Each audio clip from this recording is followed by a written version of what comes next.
it's interesting, Natalie, that you phrase your question, don't you think it should be revised? And that's telling for me. Yes, of course, I think it should be revised. One of the problems with the rating scale is that it was never validated according to methods in language testing which are used to make sure that what we are measuring is indeed the constructs and language abilities that we wish to measure.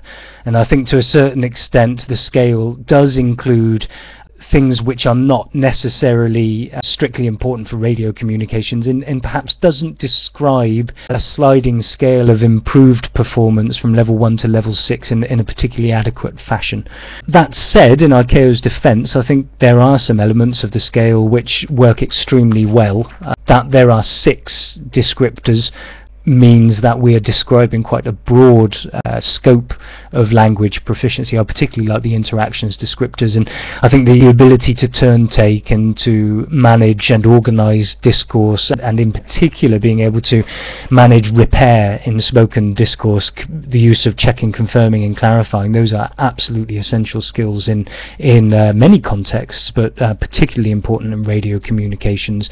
So I think there are lots of things they did right, but I think with the limited budget and resources they had at the time when they put the rating scale together, it's a shame that it didn't go through the rigorous validation that would happen in other language testing situations.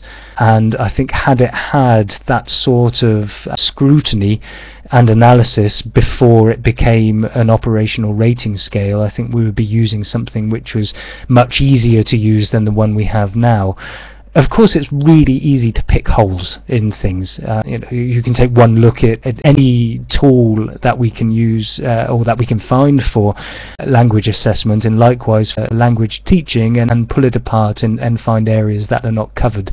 And I think the rating scale does come under a lot of fire. And I think in many ways that's for good reason. One or two studies which are starting to appear now, one by Dr. Ute Noch from the University of Melbourne. She published a paper, I think it was in 2008 or early this year, which looked at specific problems to do with the scale.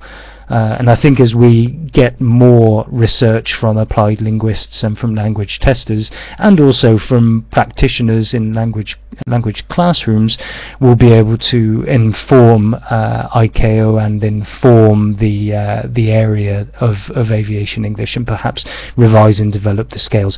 The short answer to your question is yes, absolutely. We do need to revise the scale. I think now is probably not the time, and as a colleague at ICAO has said many times over, what we've got to do is focus on meaningful language training and meaningful language improvement and meaningful testing in the classroom to try and help all of the pilots and controllers around the world reach their learning goals of level 4 by 2011.